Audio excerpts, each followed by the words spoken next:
기도하겠습니다. 하나님 감사합니다.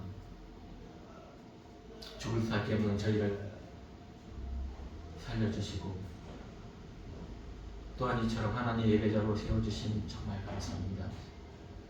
이 시간 세상에 있지 않냐고 이곳에 있는 것 하나님의 은혜인 것을 이 시간 고백합니다. 하나님, 우리가 주님을 영접하고 우리의 삶이 특별하게 변한 것이 없습니다. 더 유택한 삶도 아니고 더 좋은 비전을 가진 것도 아닙니다. 그러나 우리가 주님을 소망하며 주님을 주로 섬기는 것은 성령님의 은혜요 하나님의 사랑이요 예수 그리스도의 은혜인 줄 이 시간 고백하오니 우리의 삶 가운데 어떠한 고난과 역경과 어떠한 시험이 우리의 신앙을 이 소망을 끊으려 할 때 주님 우리를 붙들어 주시고 꼭 잡아 안아주셔서 그 믿음, 그 신앙 잃지 않고 살아갈 수 있도록 주님 인도하여 주시옵소서. 오늘 시간 예배를 통하여서 주님 우리의 완전한 주인 되어 주시고 주님과 나와의 관계가 정말 하나로 일치되어서 이 땅에 살아가면서 이 기쁨을, 이 소망을 전할 수 있는 그런 믿음까지 소유할 수 있도록 우리를 붙잡아 주시고 우리를 인도하여 주옵소서. 사랑 많으신 예수님의 이름으로 기도했습니다. 아멘. 오늘 볼 말씀은 창세기인데요. 창세기 21장 보겠습니다. 오늘은 자막이 준비 안 되었으니까요. 우리 옆에 성경책 있으면 같이 볼 수 있도록 전해 주실래요? 뒤에 성경책이 없나요? 자, 없으면은 핸드폰 찾아서 보셔도 되고요. 아니면은 제가 한번 봉독해 드릴까요? 성경책이 지금 성경을 볼 수 있는 분 한번 손 들어 보실래요? 그러면 한 절씩 교독하겠습니다. 21장 22절부터 마지막 34절까지 한 절씩 교독하겠습니다. 제가 먼저 읽겠습니다. 그때 아비멜렉과 그 군대 장관 비골이 아브라함에게 말하여 이르되 내가 무슨 일을 하든지 하나님이 너와 함께 계시도다. 그런즉 너는 너와 내 아들과 내 손자에게 거짓되이 행하지 아니하기를 이제 여기서 하나님을 가리켜 내게 맹세하라. 내가 내게 후대한 대로 너도 나와 같이 먹는 이 땅에 행할 것이니라. 아브라함이 이르되 내가 맹세하리라 하고 아비멜렉의 종들이 아브라함의 우물을 빼앗은 일에 관하여 아브라함이 아비멜렉을 책망하며 아비멜렉이 이르되 누가 그리하였는지 내가 알지 못하노라. 너도 내게 알리지 아니하였고 나도 듣지 못하였더니 오늘에야 들었노라. 아브라함이 양과 소를 가져다가 아비멜렉에게 주고 두 사람이 서로 언약을 세우니라. 아브라함이 7 암양 새끼를 따로 놓으니 아비멜렉이 아브라함에게 이르되 이 7 암양 새끼를 따로 놓으면 어찌냐. 아브라함이 이르되 너는 내 손에서 이 암양 새끼 7을 받아 내가 이 우물 판 증거를 삼으라 하고 두 사람이 거기서 서로 맹세하였으므로 그곳을 브엘세바라 이름하였더라. 그들이 브엘세바에서 언약을 세우매 아비멜렉과 그 군대 장관 비골은 떠나 블레셋 사람의 땅으로 돌아갔고 아브라함은 브엘세바에 에셀 나무를 심고 거기서 영원하신 여호와의 이름을 불렀으며 함께 읽겠습니다. 그가 블레셋 사람의 땅에서 여러 날을 지내더라. 아멘. 여러분은 이 김홍신 작가라고 좀 들어봤을 거예요. 저기 뭐 인생에 관한 인간론적으로 정말 이 책을 많이 쓰신 그런 작가인데요. 그 작가님의 좋은 말 중에 하나 있어서 한번 먼저 소개해드릴까 합니다. 걱정과 긴장, 좀 약간의 근심은 인생의 정말 양념과 같은 그런 일이라고 합니다. 소금과 간장, 설탕이 음식에 들어갈 때 정말 그것은 아주 본연의 맛과 더불어서 아주 사람들이 먹기 좋은 음식이 되는 것이죠. 그러나 너무 과하면은 그것은 음식이 아니라 음식 본연의 맛을 잃게 하는 그냥 단맛, 짠맛이 될 수밖에 없는 것이죠. 굶어봐야 우리는 안다고 합니다. 굶어봐야 밥이 정말 귀중하다는 것을. 목마름에 갈급해져야 비로소 물이 생수라는 것을 알 수 있습니다. 아파보면 안다. 건강이 큰 재산이라는 것. 이른 뒤에 안다. 그것이 참 소중했던 것을. 지나보면 안다. 그 고통도 나에게 추억이 되었다는 것을. 죽음이 닥치면 안다. 내가 세상의 주인이었다는 것을. 그렇습니다. 사람은 이 죽음을 맞이했을 때는 그 누구도 이 죽음의 문제를 나 대신 해결해 줄 사람이 아무도 없습니다. 뭐 육체적인 죽음이라면 서로 나를 도와주시는 손길이 있다면은 내가 죽음에서 뭐 구출받을 수 있지만은 육신의 죽음을 살 수 있지만 영적인 삶은 인간의 힘에서는 나올 수가 없다는 것이죠. 우리 하나님께서 우리 인생에 항상 보기 좋고 행복한 것들만 주시지 않았습니다. 때때로 우리에게 어려움과 고난과 정말 불평으로 불만으로 쌓이는 일들이 우리에게 주어지기도 합니다. 우리는 그 문제를 통하여 정말 싸우고 또한 그 문제를 통하여 정말 우리는 더 단단해질 수 있습니다. 그러나 결국 우리가 알 수 있는 것은 나는 불완전하구나. 나는 완전치 않구나. 그래서 하나님을 찾게 되는 그 통로로 고난과 고통과 우리에게 좋지 않은 형편을 주시는 것이라고 합니다. 그러나 이 모든 사람은, 모든 일반 자연인들은 죽음 앞에 절망할 수밖에 없지만 하나님의 은혜를 받은 우리 성도는 이 죽음을 경험하면서 새 생명의 기쁨을 얻을 수 있습니다. 육신의 자아가 죽어야지만 하나님의 생명으로 살아간다는 것을 또한 깨달을 수 있습니다. 참 생명의 주인은 하나님이십니다. 하나님께로부터 온 이 참 생명, 우리에게는 이 참 생명을 전해야 될 그런 의무가 있는 것입니다.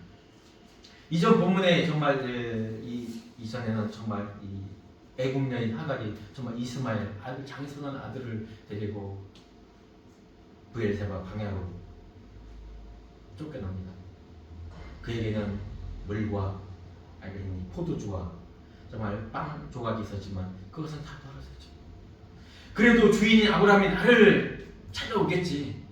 그가 분명히 나를 보낼 때 그래도 이거 며칠 먹을 양식만 주었다는 것은 나를 또한 부르러 오겠지. 이러한 기대가 있었지만 그 기대는 끊어졌습니다. 결국 아들을 가시덤불에 던져놓고 죽음을 맞이할 수밖에 없었습니다. 그 순간에 어머니의 그 기도, 그리고 더 나아가 정말 그 죽어가는 그 생명 이스마엘의 소리를 듣고 하나님의 천사는 급작스럽게 내려와서 하갈을 위로하고 눈을 밝혀주시고 브엘세바 우물을 찾게 하시고 그 샘물로 그 이스마엘을 살리게 됩니다. 이 20일 지난 시간에 그 본문은 어디에서 끝나냐면요, 하갈이 애굽에 있는 여인을, 애굽 땅에서 여인을 취하여 이스마엘의 아내를 삼았더라 라고 하면서 끝나고 있는 것입니다.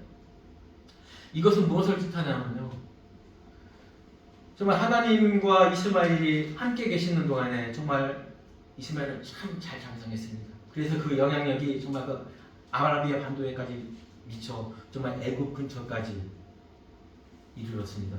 그러나 이 시대가 이스마엘의 시대가 끝난 이후에는 엄연히 보여주고 있습니다. 신약의 사도들이 말한 것처럼 이 율법을 가지고 있는 정말 이 고귀한 거룩한 이 율법이지만은 그 율법으로는 영원한 생명을 얻을 수 없다는 것이죠. 사실 어머니 하갈이 가시덤불에 이스마엘을 던져놓고 울었습니다. 근데 이 가시덤불이 결국 뭐냐면요, 이 신약의 시대 보면 이 가시덤불이 언약궤를 만드는, 구약의 언약궤를 만드는 재료고 성막을 만드는 재료고 거기에다가 금을 입혀서 모든 선물을 만들었습니다. 이것은 신약에서 예수님이 지신 그 십자가를 뜻하고 있습니다. 이 가시덤불 앞에서 죽음을 맞이하고 하나님의 은혜로 샘물을 마시고 살아난 것처럼 이 언약궤 십자가에서 말씀과 그리스도와 함께 죽고 함께 연합하여 살아나야 되는 것을 예시하고 있습니다. 이건 모든 사람에게 이미 주어진 복음인 것입니다. 하갈이 애굽 여인을 취하여 아내를 며느리를 삼았다는 것에서 저는 육적인 여인이고 율법은 그럴 수밖에 없어, 그렇게 치부할 수 없는 것입니다. 하갈이 이방인이고 애굽 여인이었다고요? 그럼 동방에 있는 우리는요? 더 이방인이고 더 율법을 알지 못하는 더 하나님께서 멀어져 있던 우리였습니다. 그러나 어찌 됐죠? 우리는 그리스도와 함께 죽고 그리스도와 함께 부활하는 그런 성도인 것을 우리가 믿고 있지 않습니까? 하나님 그렇습니다. 모든 사람에게 공평한 기회를 주어졌습니다.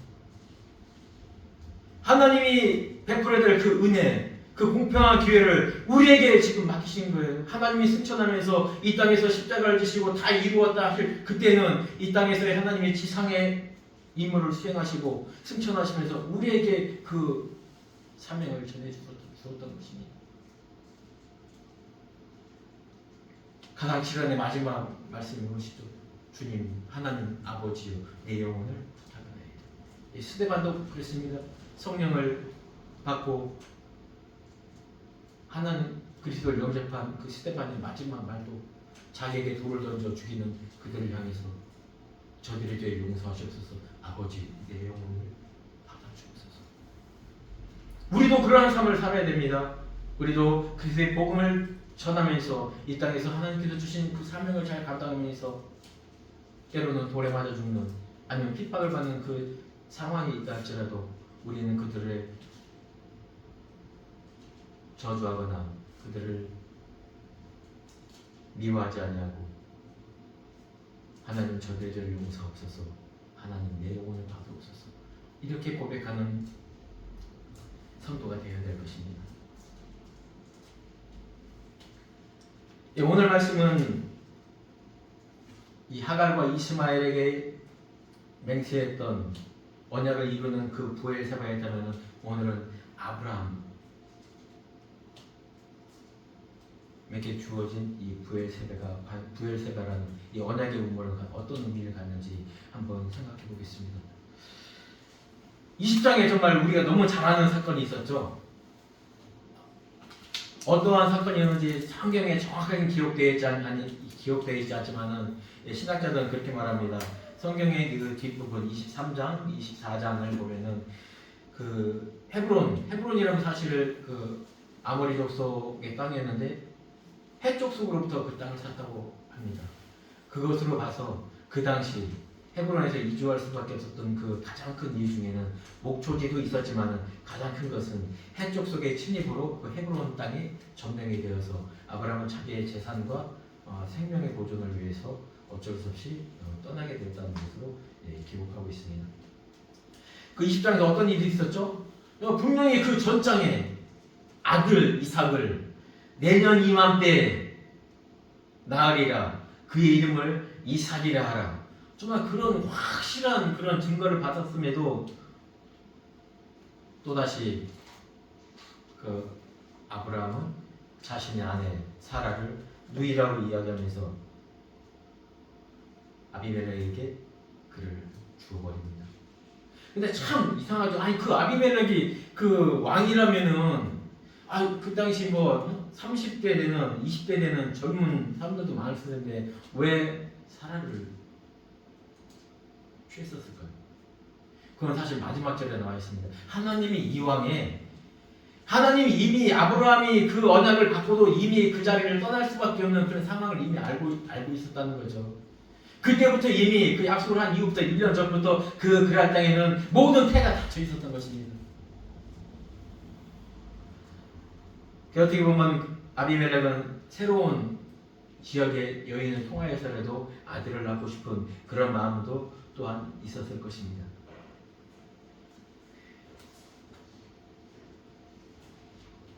아비멜렉은 찾아와서 말을 하죠. 아브라함, 너와 나 맹세를 맺자. 우리 손자대까지 우리는 서로 거짓을 행하지 말자. 내가 너를 후대한 것처럼 우리 서로 후대하면서 살자. 이런 이야기를 먼저 합니다. 왜 이런 이야기를 했을까요? 그랬거든요. 몇 년 전에, 한 10년 전에 그 아브람이라는 노인이 와서 자기한테 거짓말을 쳐서 정말 그 집에 아주 큰 환란이 있었거든요. 이 아비멜렉의 집에. 앞으로 우리 서로 거짓말 하지 말자. 아니 우리 자식의 때까지, 손자의 때까지 우리 거짓을 행하지 않는 그런 존재가 되자. 그런 맹약을 받습니다. 이 맹세하러 온 아비멜렉의 첫 번째 그 환경 변화는 무엇이었냐면요. 아니 아브라함을 보니까 정말 하나님이 함께 하시는 것, 어떤 절대자가 함께 하시는 것을 너무 눈으로 보았거든요. 그리고 얼마 전에 정말 이삭의 그 젖된 후에 그 잔치를 통하여서 정말 수많은 사람들이 몰려왔을 것입니다. 정말 그 당시에 젖된 아이를 잔치하기 위해서는 벌써 6개월을 1년 전부터 준비를 한다고 해요. 그 사방 저녁에까지 자기 친척들, 자기 모든 사람들한테, 지인들한테 연락해서 그 잔치에 참여하는 것이죠. 어떻게 오늘 우리가 이 창세기의 저자 모세가 이 이야기를 그대로 정말 노아 홍수 이전부터 지금까지 있었던 모든 일을 다 기록할 수 있었을까요? 하나님 분명히 은혜를 주시고 영감을 주셨습니다. 그러나 그것은 어떠한 사실을 바탕으로 있었겠죠. 신학자들은 말합니다. 이 모든 성경이 기록되는 이것의 가장 전초적인 기초 자료가 쌓였던 것은 이 잔치였을 것이다. 이 잔치 때 누가 살아 있었냐면요. 노아의 아들 셈이 살아 있었습니다. 손자 아르박사시 살아 있었습니다. 그들을 통해서 정말 아브라함은 모든 이야기를 다 들었다는 것이죠. 그리고 오늘에 있었던 이 이스마엘과 이 하갈의 이야기는, 하갈이는 아니 이스마엘의 입을 통하고서는 이 일이 드러날 수가 없는 일입니다. 하갈은 이스마엘에게 깨어났을 때 제일 먼저 그 얘기를 해주겠죠. 나에게 부엘라 헤브에서 만난 그 하나님이 이 부엘사바에서 너와 나를 살렸노라. 이 15장에 아브라함이 죽기 전에 모든 자녀들을 다 모읍니다. 그 자리에서 아브라함, 이삭에게 대부분의 재산을 주고 다른 모든 그도라의 자녀들까지 모든 재산을 조금씩 나눠줍니다. 그리고 거기서 그 이제까지 그 브엘세바 바란 광야에서 지냈던 이스마엘한테 말을 합니다. 이 지경은 이삭에게 모든 가나안의 땅 주고 너희 자손들은 좀 멀리 좀 더 떠나라. 그래서 결국 이 브엘라 헤로에 누가 거하고 있냐면요, 이삭이 거주하고 있었습니다. 예, 하나님은 이런 모든 인간의 이런 서로의 이웃의 이런 모든 사건을 통하여서 하나님은 복음적인 제시를 하고 있었던 것입니다.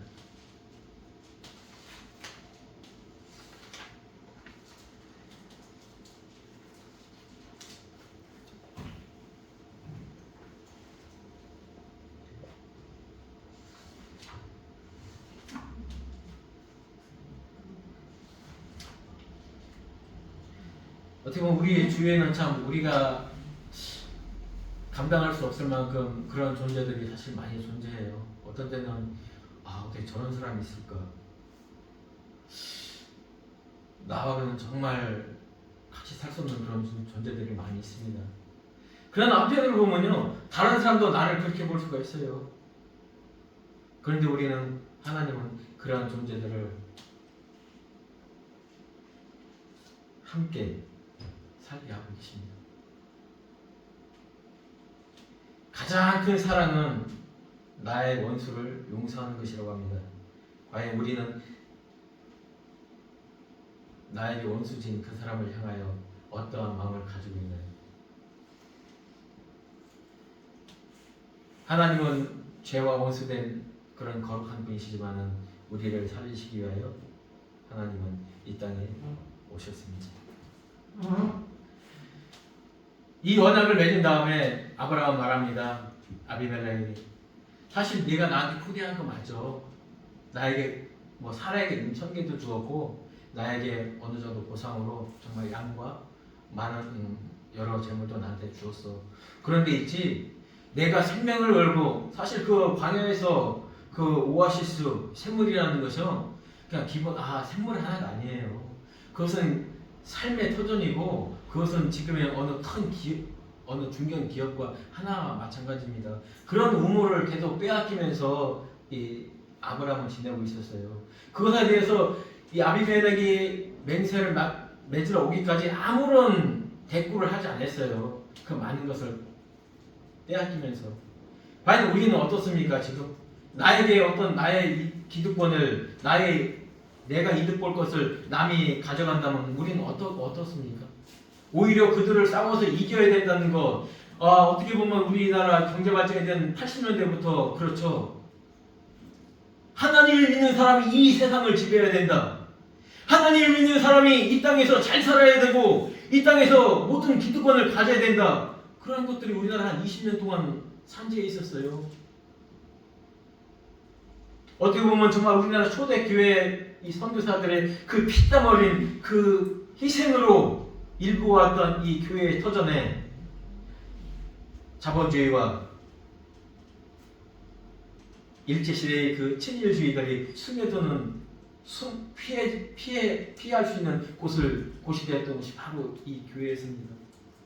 결국 그것들이 온전한 선교가 아닌 그들을 통해서 정말 골마지고 그들을 통해서 새로운 신조들이 생기고 물질 만능주의나 정말 세상을 지배하려는 그런 것들이 생겨서 지금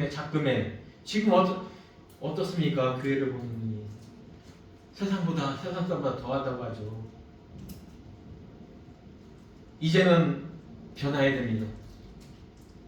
세상 사람들과 싸우는 것이 아니라 내 것을 양보할 줄 알아야 됩니다. 세상 사람들은 우리의 어떤 똑똑함, 우리의 어떤 기발함에 마음을 여는 것이 아닙니다. 저 사람 왜 그러지? 우리의 착한 행실, 우리의 선한 행실을 보고 저들은 우리를 칭찬할 뿐만 아니라 우리가 섬기고 있는 하나님을 향한 마음을 열어두는 것입니다. 바로 여기서 이 아브라함의 브엘세바, 이것은 뭐냐, 이 땅에 화친을 맺게 되는 거예요.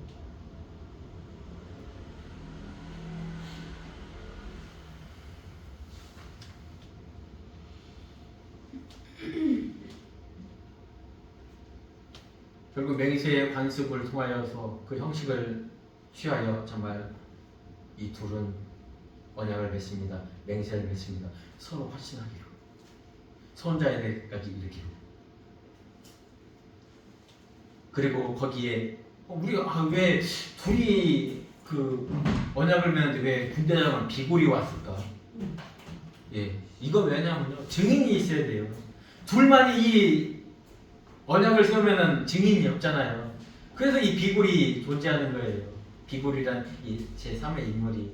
그래서 이 언약은 그냥 아브라함과 아비멜렉이 아브라함의 그냥 헛소리가 아니라 그냥 이 확정된 증거로 삼을 수 있는 그런 브엘세바의 그 우물이 되는 것이죠. 이 언약을 통해서 이 우물을 습득합니다. 이 샘물이 무엇입니까?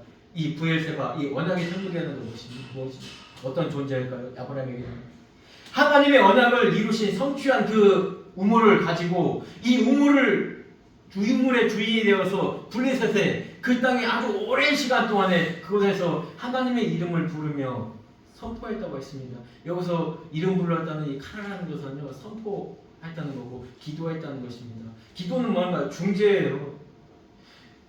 이웃 간의 싸움이 있는 곳에 내가 중재자가 될 수 있는 만큼의 내 삶이 거룩해야 되고 내가 온전해야 됩니다. 내가 하나님께 기도하여서 정말 이 세상 사람들과 중재를 이루려면 내가 하나님 보시기에 아름다운 거룩한 삶을 살아야 되는 것이었어요. 아브라함은 그 역할을 충분히 했던 것입니다. 하나님은 지금도 우리에게 브엘세바 같은 정말 아브라함이 하갈의 어깨에 매여졌던 그 떡과 포도주처럼 우리도 하나님께서는 하나님의 말씀과 성령의 생명수를 우리에게 지워줬습니다. 그것은 우리만 먹고 마시라는 것이 아닙니다. 그것을 하나님을 알지 못하는 존재들에게 알려주어야 되는 거예요. 32절에 보면은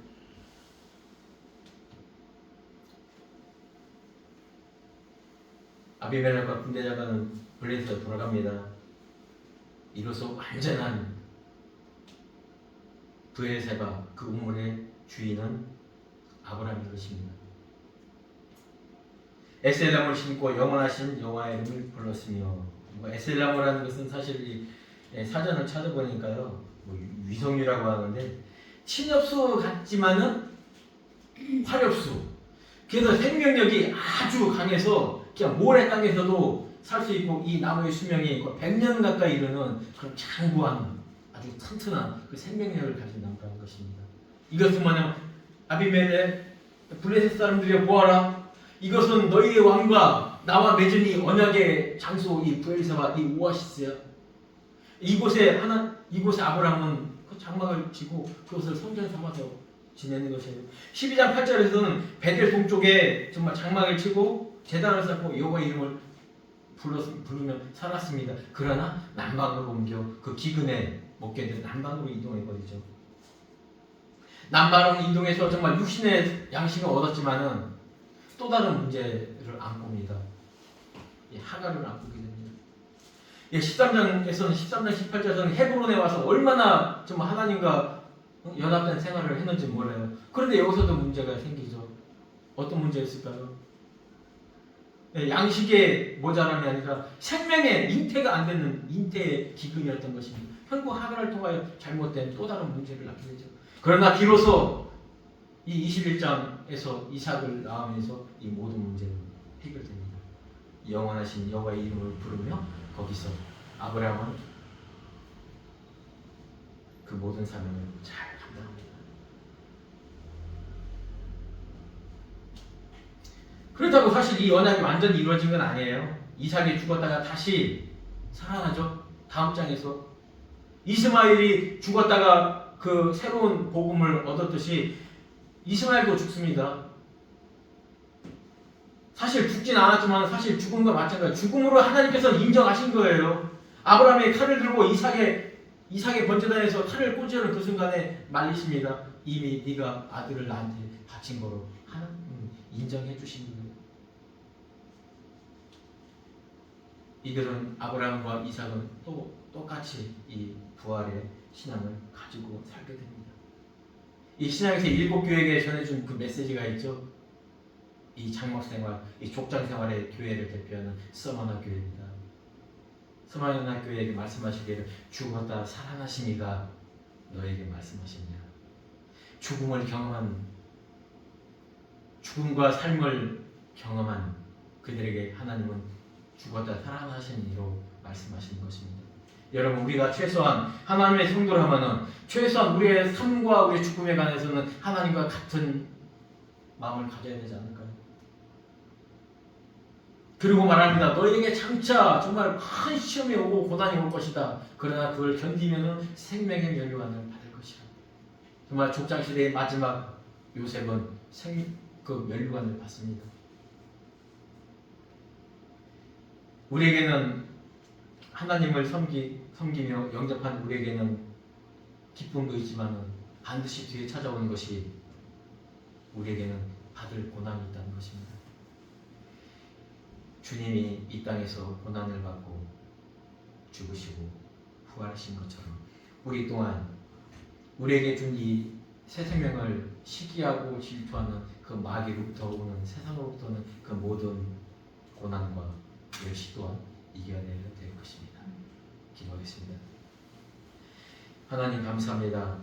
오늘 말씀을 통하여서 정말 우리의 죽고 사는 것이 하나님의 은혜 안에 있음을 깨닫습니다. 하나님께서 우리에게 이 새 생명을 주셨으니 이 새 생명으로 정말 주님과 주님의 길을 따를 수 있도록 인도하여 주시옵소서. 그래서 우리의 삶이 주님이 이 땅에 오신 것처럼 우리도 세상에 나가 저들을 살리는 그런 사명을 잘 감당할 수 있도록 주님 인도하여 주시옵소서. 사랑하신 예수님의 이름으로 기도했습니다. 아멘. 하나님 주신 복을 받겠습니다.